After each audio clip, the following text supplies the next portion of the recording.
Bir kuni mashhur bir rassom o'z asarini gavjum chorrahaga qo'yadi. Pastiga esa shunday yozuv qoldiradi: agar bu rasmda biror xato topsangiz, iltimos belgilang. Kechqurun u qaytib kelib tekshirganida ko'rgan manzarasi yuragini ezadi. Rasm belgilarga to'lib ketgan edi. Yuzlab belgilar, barchasi xatolarni ko'rsatardi.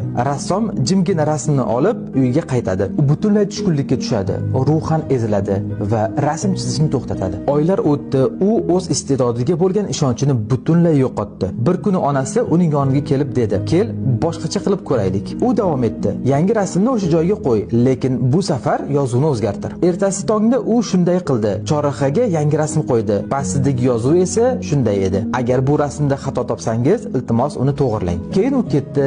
Kechqurun esa onasi bilan qaytib keldi va ko'rganlari uni lol qoldirdi. Birorta ham belgi yo'q edi, birorta ham tuzatish yo'q edi. Rasm qanday qoldirilgan bo'lsa, xuddi shunday turgan edi. Rassom hayron bo'lib qaradi. O'shanda onasi jilmayib dedi: "Endi tushundingmi? Har kim kamchilik topa oladi va ko'pchilik shunday qiladi. Ammo faqat juda kam odamda uni tuzatish uchun donolik, mahorat yoki jur'at bo'ladi. Ba'zan odamlar sizga yordam berish uchun emas, balkim o'zlarini yaxshi his qilish uchun sizni tanqid qilishadi. Shuning uchun ularning fikrlari sizni sindirishga yo'l qo'yishdan oldin o'zingizdan so'rang. Ular bundan yaxshiroq qila oladimi? Hech bo'lmasa, urinib ko'ra oladimi? Agar javob yo'q bo'lsa, rasm chizishda davom eting."